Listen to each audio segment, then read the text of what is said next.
जय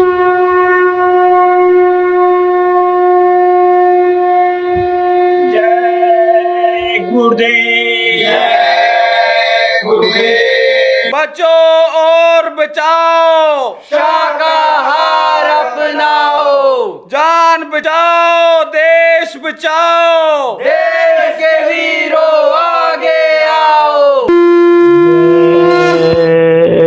गुरुदेव, तेरे भरोसे मेरी जिंदगी है, चरणों में स्वामी तेरे मेरी बंदगी है।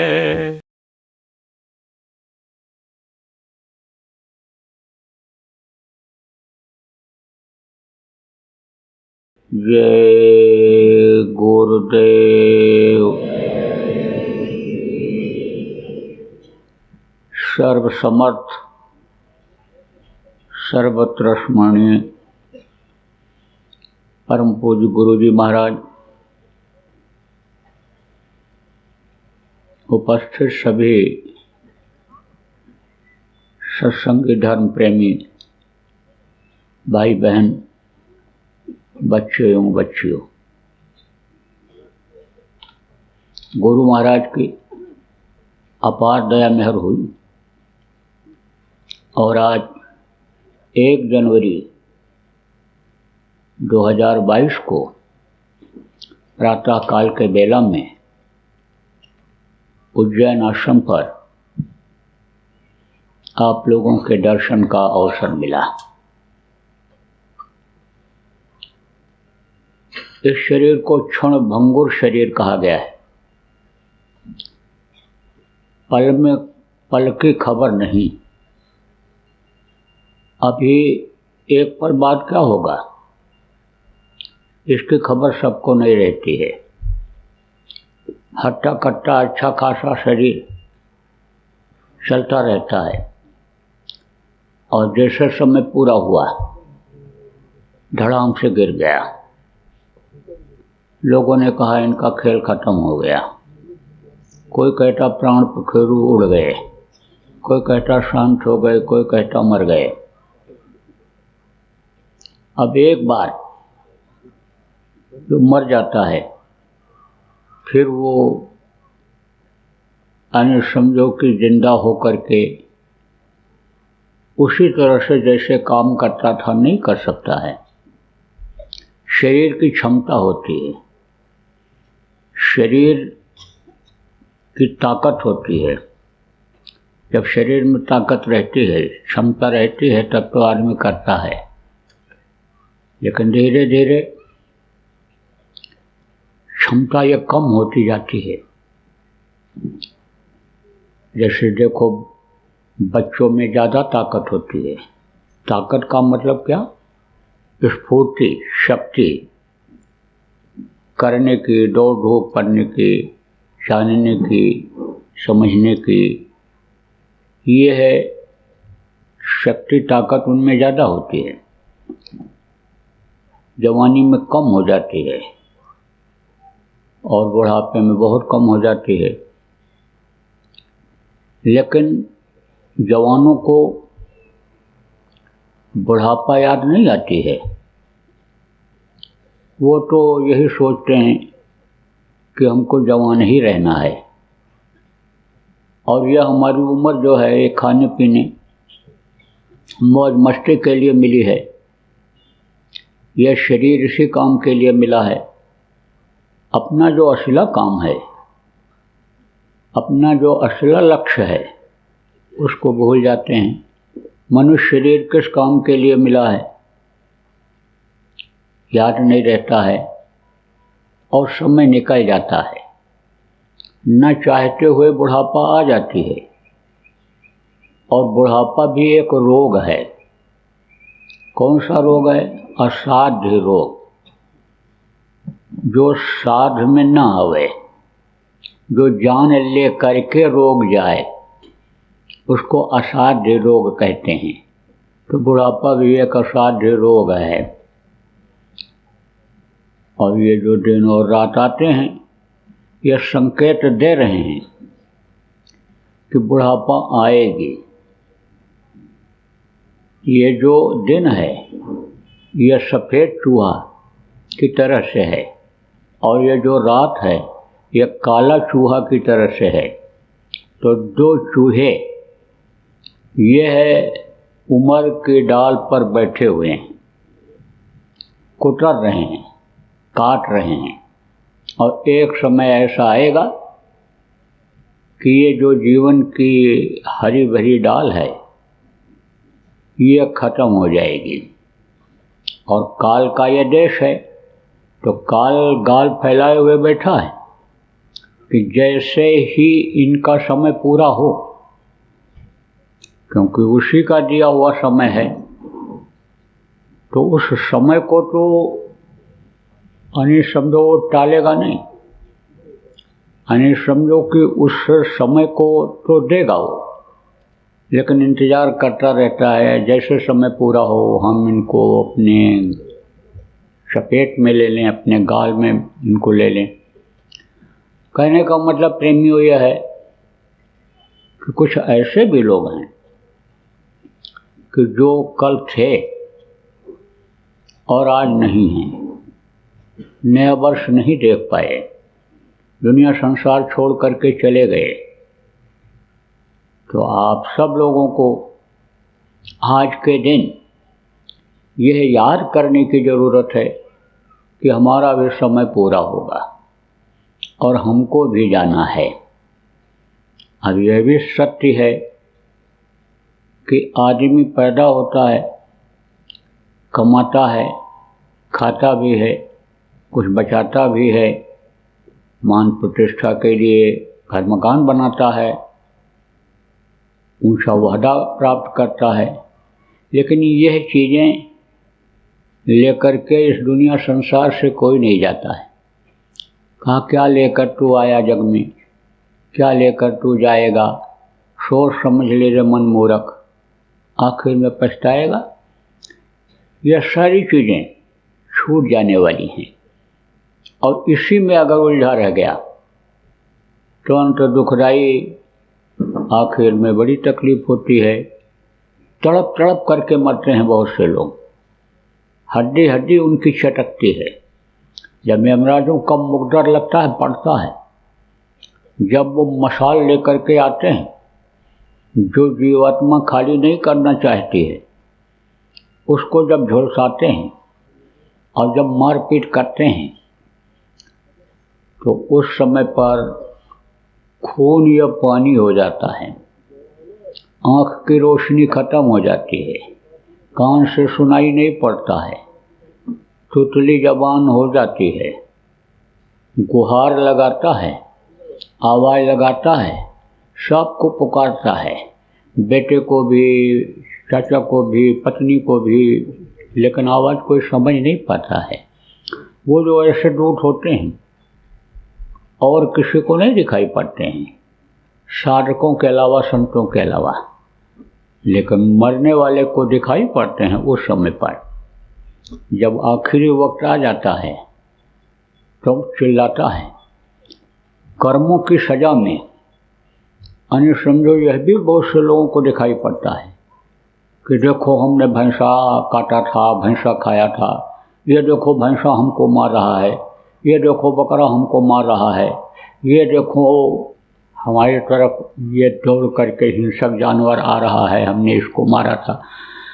कहा गया ना कि जो गल काटे और का अपना राह कटाए, और साहब के दरबार में बदला कहीं न जाए। बदला लेते हैं ये जानवर वहाँ रास्ते में भी मिलते हैं, दांत से नोच लेते हैं, पंजा मार देते हैं। आज तो अज्ञानता में लोग इनको मार करके खा जा रहे हैं, पेट को कब्रिस्तान बना दे रहे हैं, जो पूजा का मंदिर था उसको गंदा कर दे रहे हैं, इबादतगार को गंदा कर दे रहे हैं, लेकिन ये नहीं मालूम है कि इसकी सज़ा हमको भोगनी पड़ेगी। तो बड़ी तकलीफ़ में तो समझो कि यह है पूरा समय निकल जाता है और फिर नरकों में 84 में जाना पड़ता है। कोट जन्म जब भटका खाया, करोड़ों जन्मों तक यानी भटकना पड़ता है, तब यह नर्तन दुर्लभ पाया, तब यह नर्तन मिलता है, मनुष्य शरीर मिलता है। इसीलिए इसको असरफुल मखलूकात कहा गया, देव नारायणी शरीर इसको कहा गया, जिसके लिए देवता तरसते रहते हैं। 17 तत्वों के लिंग शरीर में रहते हैं, लेकिन उनके अंदर रास्ता नहीं है जो रास्ता आपके अंदर है। किसका रास्ता है? मुक्ति और मोक्ष का है।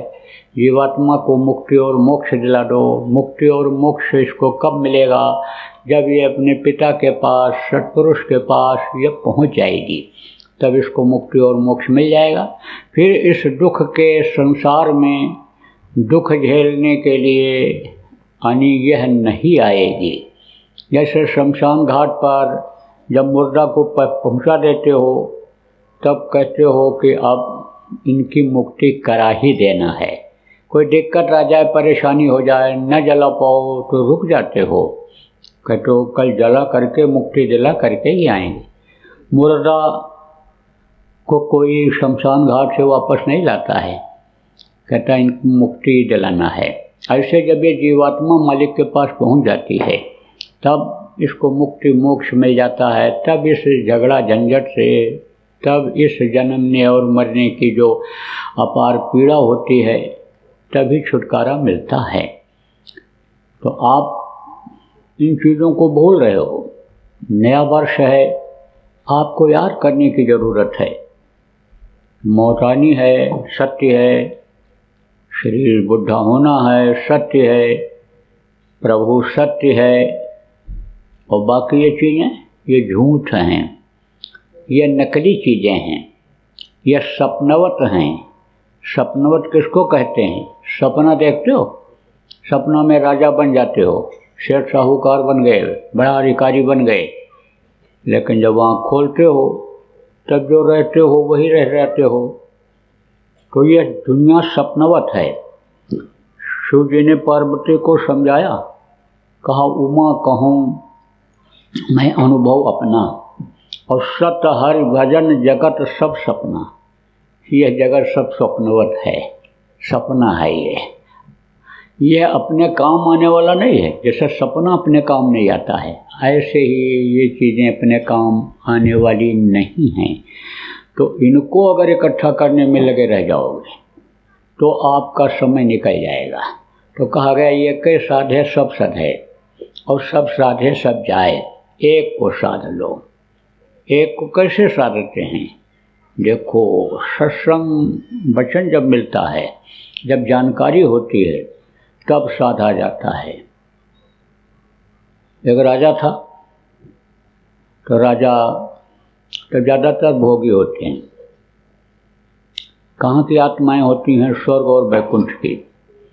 आपको कल बताया गया था कि पाप और पुण्य का विधान बना दिया। तो जो पाप करता है नरकों में जाता है, और जो पुण्य करता है स्वर्ग और वैकुंठ में जाता है। लेकिन स्वर्ग और वैकुंठ से भी नीचे आना पड़ जाता है।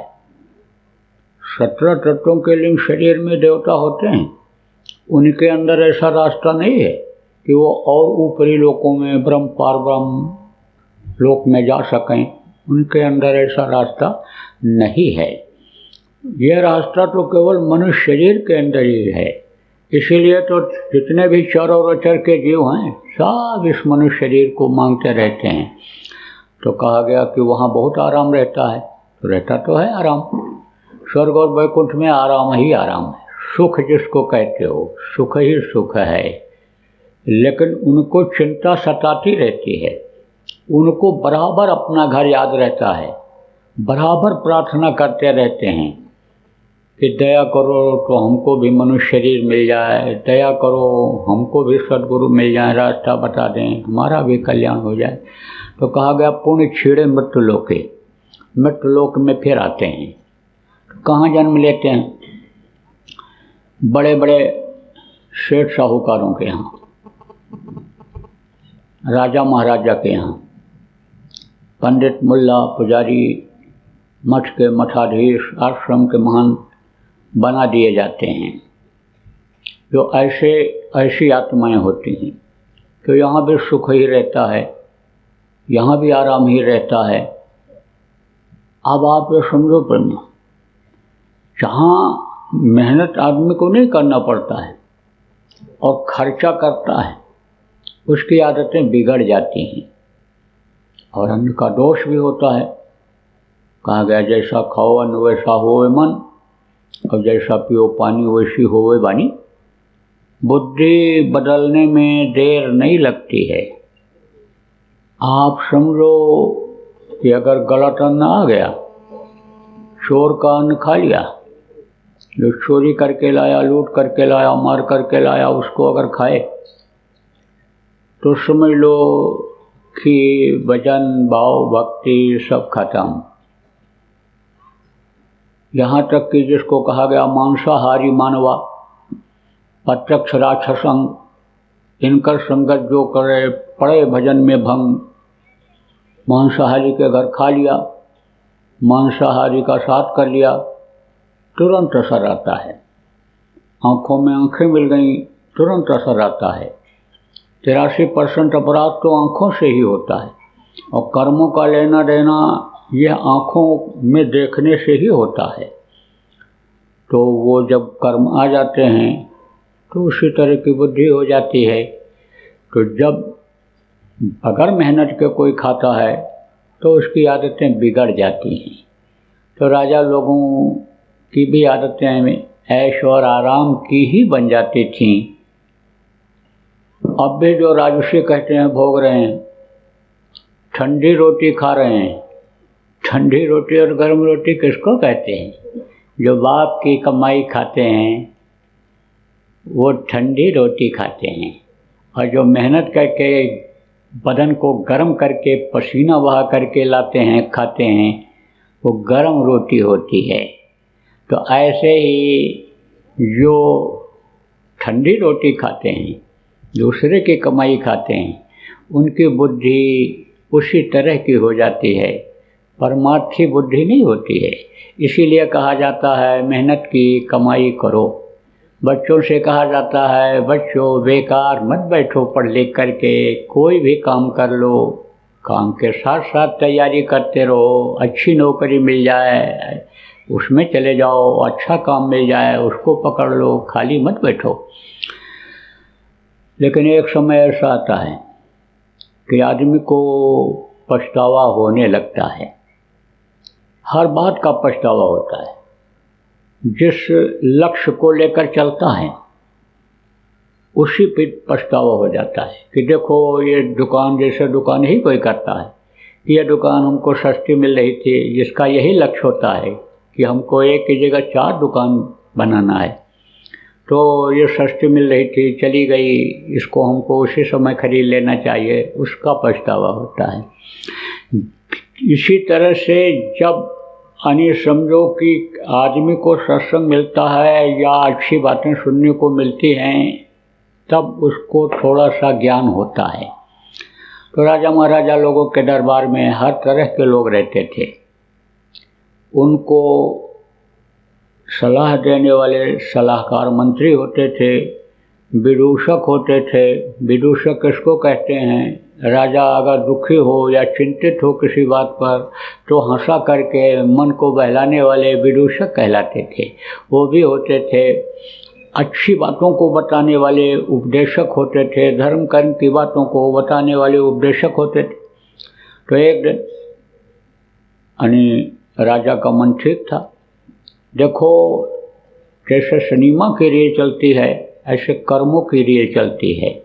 तो आप खुद अपने को देखो, कभी कभी तो बहुत भाव भक्ति करने का मन कहता है, कभी तो ध्यान भजन करने का मन कहता है, कभी तो सत्संग सुनने का मन कहता है, और कभी आलस्य आ जाता है, और कभी तो परमार्थी भाव जगता है, रोटी खिला दो, पानी पिला दो, पूरी का काम होता है, मदद कर दो, ये होता है। कभी तो ये होता है कुछ नहीं देंगे, मरेंगे काटेंगे, हट्टा कट्टा घूम रहा है, मेहनत क्यों नहीं करता, इस तरह के भाव। आदमी के अंदर आते रहते हैं कर्मों के अनुसार। इसीलिए कहा जाता है कि अच्छी बात का जब संकल्प बने तब उसको कर डालना चाहिए, और बुरा ख्यालात जब आवे तब उसको टाल देना चाहिए। जिसका परिणाम ये हो कि इसका फल बुरा होगा, उसको टाल देना चाहिए। मन तो जिस तरह का बन जाता है उसी तरह का भाव अंदर लाता है। मन अगर पापी हो गया, पाप करने में उसको मज़ा आता है, शरीर से कराने में मज़ा आता है, तो पाप की तरफ ही मन जाएगा। अच्छा काम में मन लग गया तो अच्छे काम की तरफ ही ले जाएगा। लेकिन अगर बुराई की तरफ मन शरीर को ले जाना चाहता है तो उस समय पर चित्त से चिंतन करना चाहिए। मन, चित्त, बुद्धि और अहंकार, ये चीज़ें हैं चतुर्थ अंतःकरण जिसको कहा गया। तो मन की डोरी किसके हाथ में है? जो आध्यात्मिक लोग हो समझोगे, मन की डोरी माया के हाथ में है, और चित्त की डोरी यानी ब्रह्मा के हाथ में है, बुद्धि की डोरी विष्णु के हाथ में है, अहंकार की डोरी शिव के हाथ में है। तो हालांकि ये फंसाने की कोशिश करते हैं, ये इनकी ड्यूटी है, काल ने लगा रखा है कि जीव ऊपर जाने न पावे, इसलिए ये खींचते रहते हैं। सत्संग में जब यह बातें मिल जाती हैं कि अच्छे बुरे का ज्ञान करो, बुद्धि लगाओ, तो जो विष्णु होते हैं वो पालन करता होते हैं। शिव जो हैं वो अहंकार को पैदा करते हैं, और कराया सब गया। जब आया अहंकार आदमी को आ जाए, किसी बात का अहंकार आ जाए, धन का अहंकार आ जाए, बल का अहंकार आ जाए, मान प्रतिष्ठा का अहंकार आ जाए, तो वो नाश करता है। शिव का काम अहंकार पैदा करना है। तो जब माया डोर को खींचती है तो समझो कि मन इच्छा करता है, जिस काम में लगा रहता है, बुरे काम में लगा रहेगा तो बुराई की इच्छा पैदा करेगा। तो उस समय पर चित्त से चिंतन करना चाहिए कि इसका फल क्या होगा, परिणाम क्या होगा, और फिर बुद्धि लगाना चाहिए कि भाई हमारी जो प्रतिष्ठा बनी हुई है, इज्जत बनी हुई है, वो अगर हम चूक जाएंगे तो ख़त्म हो जाएगी। तो उस समय पर फिर निर्णय लेना चाहिए। जो गुरु के बंदे होते हैं वो गुरु को याद करते हैं, और गुरु फिर उसी तरह की बुद्धि उनको दे देता है। तो राजा आप समझो कि सुना तो पूछ बैठा कि भाई मुक्ति मोक्ष होगा कैसे, मुक्ति मोक्ष मिलेगा कहाँ? तो कहते हैं कि जिसको जहाँ तक का रास्ता मालूम रहता है वहाँ तक का वो बताते हैं। गुरु रास्ता बताने का काम करते हैं, लेकिन गुरु कई तरह के होते हैं। जैसे मास्टर कई तरह के होते हैं, जो 5 को पढ़ाते हैं, प्राइमरी स्कूल के मास्टर कहलाते हैं, 8 को पढ़ाते हैं, मिडिल के कहलाते हैं, और फिर 12 पढ़ाते हैं, मैट्रिक कहलाते हैं, और फिर कॉलेज के यानी गुरु होते हैं, मास्टर होते हैं, वो यानी समझो कि डिग्री दिलाते हैं पढ़ा करके। तो अलग अलग होते हैं। अब यह है कि 12 दर्जा पढ़ाने के लिए बच्चे को कहो कि जो 5 दर्जा पढ़ाते हैं वो पढ़ा दें तो नहीं पढ़ा सकते हैं। तो जानकारी अलग अलग होती है। तो जिसको जितनी जानकारी होती है उतनी वो बताता है। तो बताया उन्होंने कि भाई गंगा स्नान करने से यानी मुक्ति मोक्ष मिल सकता है। गंगा जी पापों का हरण करती हैं। पापी स्नान करने के लिए गंगा जी में जाते हैं। हालांकि सच पूछो तो नदियों में स्नान करने से मुक्ति मोक्ष नहीं मिलता है। आप ये समझो उसमें जो उसके जल में जो तत्व है वो तत्व मिलता है जब उसमें स्नान करते हैं। शरीर के स्वस्थ रखने में तो मदद मिलती है, पानी जो होता है पीने से जैसे गंगा जल खराब नहीं होता है, सड़न गलन उसमें नहीं पैदा होती है, कितना दिन रखे रहो उसमें, बिल्कुल डिस्टिल्ड वाटर की तरह से होता है। लेकिन मुक्ति मोक्ष उसमें नहीं मिलता है स्नान करने से। मुक्ति मोक्ष अगर मिले तो मगरमच्छ और कछुआ मछली सब पार हो जाए, लेकिन किसी के पार होने की कोई खबर मिली है? इतिहास में कहीं भी गंगा स्नान से मुक्ति मोक्ष नहीं मिला है, और बल्कि कर्मों की सजा मिली है। लोमश ऋषि स्पष्ट देखो कह करके बता करके गए। कबीर साहब ने कहा, संध्या तर्पण न करूं, गंगा कबो न नहाऊं, हर हीरा अंतर बसे, वाही के नीचे छाऊं। तो आप समझो प्रेमी, उन्होंने तो ये जंत्र मंत्र तंत्र का भी खंडन किया। कहा जंत्र मंत्र सब झूठ है, और मत भरमो जब कोई, और सार शब्द जाने बिना कागा हंस न होए। सार शब्द किसको कहते हैं? वो जो दुर्धाम से शब्द आ रहा है, यानी जिसको जो नाम रूप में परिणित होता है, नाम बदलता चला जाता है, शब्द एक ही है, अनामी धाम का ही शब्द है। लेकिन जब ये अगम लोक में आया तो उसकी आवाज़ कुछ बदल गई, फिर अलख में आया तो बदली, सतलोक में आया तो बदली, फिर उधर आपके भंवर गुफा में आया तो इधर बदली, फिर 10वां द्वार में आया तो बदली, फिर ब्रह्म स्थान त्रिकुटी में आया तो बदली, फिर इधर आपके यानी समझो कि सहस्रदल कमल से आवाज़ जब इधर आई तो बदली, देवताओं के मुँह से इधर यानी समझो कि ये बदलती चली जाती है। जैसे गंगा गंगोत्री से चलती हैं, नीचे गिरती हैं, तो धारा जो बहती है नीचे पहाड़ पर गिरती है, उसकी आवाज़ अलग रहती है। जब वो पहुंच जाती हैं कहाँ आपके हरिद्वार में, तो उनकी आवाज़ अलग हो जाती है। और वही जब त्रिवेणी संगम में पहुंचती हैं गंगा, तो उनकी आवाज़ अलग हो जाती है। और गंगा सागर में जब गंगा मिलती हैं तो आवाज़ बिल्कुल बदल जाती है। तो ऐसे ही आवाज़ बदलती चली गई, वो नाम में पंडित होती चली गई।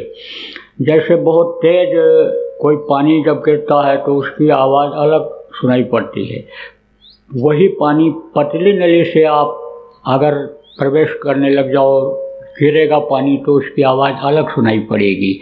और पतला कर दोगे, छी छी छी छी छी छी आवाज़ सुनाई, बड़ी तेज़ी से छी छी बोलेगा। तो ऐसे ही यह शब्द तो एक ही है। तो सार शब्द वो सार है, यानी समझो वो शब्द जब मिल जाता है तो कागा हंस हो जाता है। कागा किसको कहते हैं? कौवा को। कैसा होता है? काला होता है। तो ये जो जीवात्मा है ये बिल्कुल काली पड़ गई। क्यों? क्योंकि काले कारनामे शरीर से हुए, बुरे कर्म इकट्ठा हुए, तो जीवात्मा के चारों तरफ वो यानी समझो कि लग गया। तो ये जीवात्मा एक तरह से बिल्कुल कौवा जैसी हो गई। अब जब यह कर्म धुलेंगे मानसरोवर स्नान कराकर, यानी समझो कि हंस रूप दिखला दो गुरु, यह कहा गया ना। तो गुरु से प्रार्थना किया गया कि आप हमारी सूरत को खींचो, जीवात्मा को ले चलो ऊपर, और मानसरोवर में स्नान करा करके इसको हंस रूप बना दो। हंस किसको कहते हैं? कितना देखो सुंदर होता है, कितना कोमल उसका शरीर होता है, बहुत अच्छा लगता है। तो ये जब तक इस शरीर के अंदर जीवात्मा है ये जीव कहलाती है। इससे जब ये आगे बढ़ती है तो शिव कहलाती है, और जब मानसरोवर में स्नान करती है तो यह हंस रूप हो जाती है। फिर उधर कोई रुकावट नहीं होती है, बल्कि सतलोक की जीवात्माएँ आती हैं और नहला डुला करके बढ़िया सजा करके और आदर के साथ सम्मान के साथ इसको ले जाती हैं। कि जैसे कोई दुल्हन घर में जब आने को होता है, लड़का ब्याह करके आता है, तो घर की बहुएं औरतें जो होती हैं माताएं, वो जाती हैं बड़े प्यार से उसको स्वागत करते हुए लेकर के, यानी दरवाजे के अंदर आती हैं, दरवाजे से बाहर जाती हैं लेकर के आती हैं। ऐसे ही फिर वो सतलोक की आत्माएं खुश हो जाती हैं कि देखो ये बिछड़ी हुई आत्मा, देखो मेरे पास से गई हुई आत्मा और इतने दिन के बाद ये यहाँ आ रही है, तो चलो अब हम इसको ले आएँ। तब ये चली जाती, फिर ये नीचे नहीं उतरती है। तो ये हुआ कि गंगा में स्नान करने से मुक्ति मोक्ष मिल जाता है। राजा को विद्वानों ने, ज्योतिषियों ने बताया, तो बोले भाई चलेंगे गंगा स्नान करने। राजा गंगा स्नान के लिए चल पड़े। जब नज़दीक पहुँचे तो देखा कि एक तरफ से आग जल रही है। बोले ये क्या जल रहा है? बोले ये मुर्दा जल रहे हैं।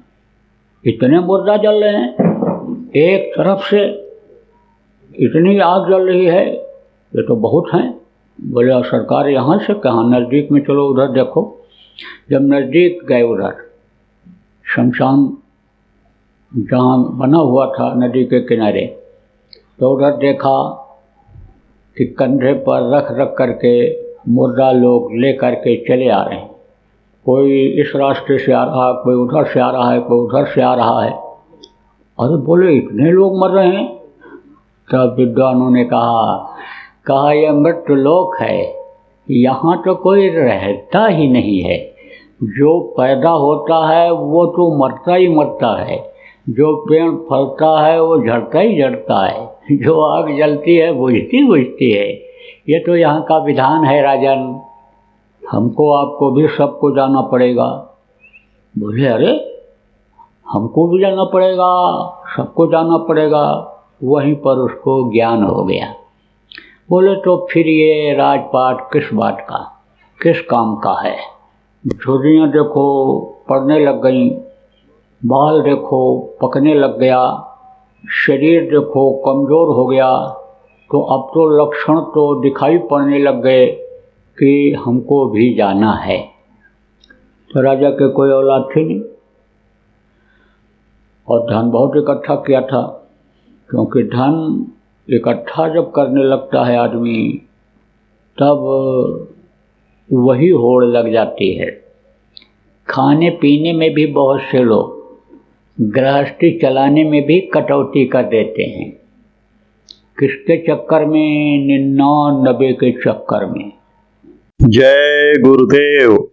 बाबा उमाकांत जी महाराज अपने ही प्रेमियों के सहयोग से संस्था द्वारा जनहित का कार्य करते हैं।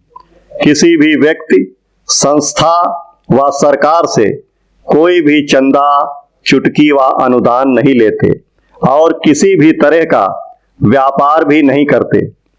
इसलिए आप श्रोताओं को बताया जा रहा है कि बाबा जी के नाम पर किसी भी प्रकार का धन मांगने वाले व व्यापार में प्रचार करने वाले लोगों से होशियार रहिएगा। आपसे यही कहना है कि सत्संग सुनो, समझो और अच्छा लगे तो मानो। आने वाली बीमारी तकलीफों से बचने के लिए कुदरत व सरकारी नियम का पालन करो। आपके सुझाव के लिए व्हाट्सएप नंबर 9575600700। जय गुरुदेव, जय गुरुदेव। जय गुरुदेव, जय गुरुदेव, जय गुरुदेव, जय जय गुरुदेव।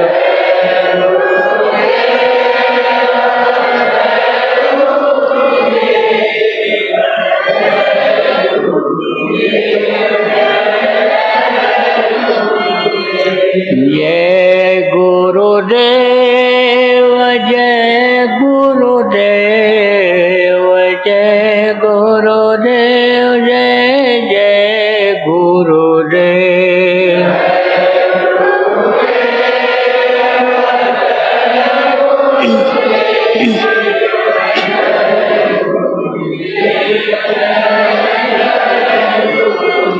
जय गुरुदेव, जय गुरुदेव, जय गुरुदेव, जय